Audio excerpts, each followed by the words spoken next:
Platobné karty, mobilné peňaženky či digitálne tokeny. Svet bezhotovostných platieb sa rýchlo mení. Slovensko patrí medzi krajiny, ktoré nové technológie prijímajú najrýchlejšie.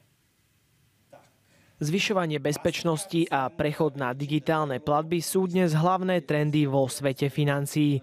Bezpečne tak môžu platiť aj deti. Další prostor, který vidíme, je, že je stále více a více zájem, zejména z řady mladé generace, platit stejně jako platí jejich rodiče.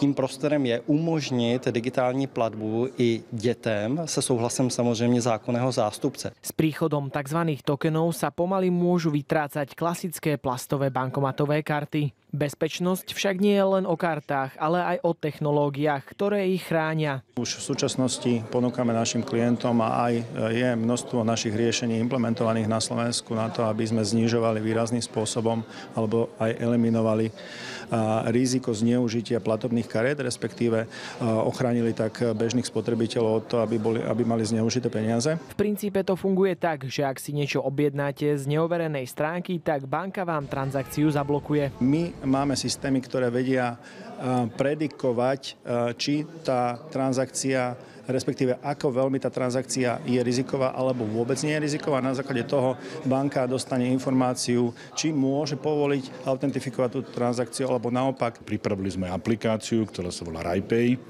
a v rámci tejto aplikácii si klient môže v podstate riadiť, kde má kartu zaregistrovanú, vidí celý zoznam tých registrácií, môže si aj svoju kartu, respektíve nie kartu, ale token, ktorý je vytvorený pre túto službu, dočasne zablokovať. Novinky prichádzajú aj k bankomatom. Miesto vkladania bankomatovej karty vám stačí priložiť len telefón. Rozhodne to je bezpečnejšie, pretože na pozadí sa bavíme o tokenizovaných kartách, čiže používate na autentifikáciu svoj token, aby ste za to nemuseli platiť nejaké dodatočné poplatky. Budúcnosť platieb je digitálna, no odborníci sa zhodujú, že kľúčom zostane bezpečnosť. Marko Trusina, TA3.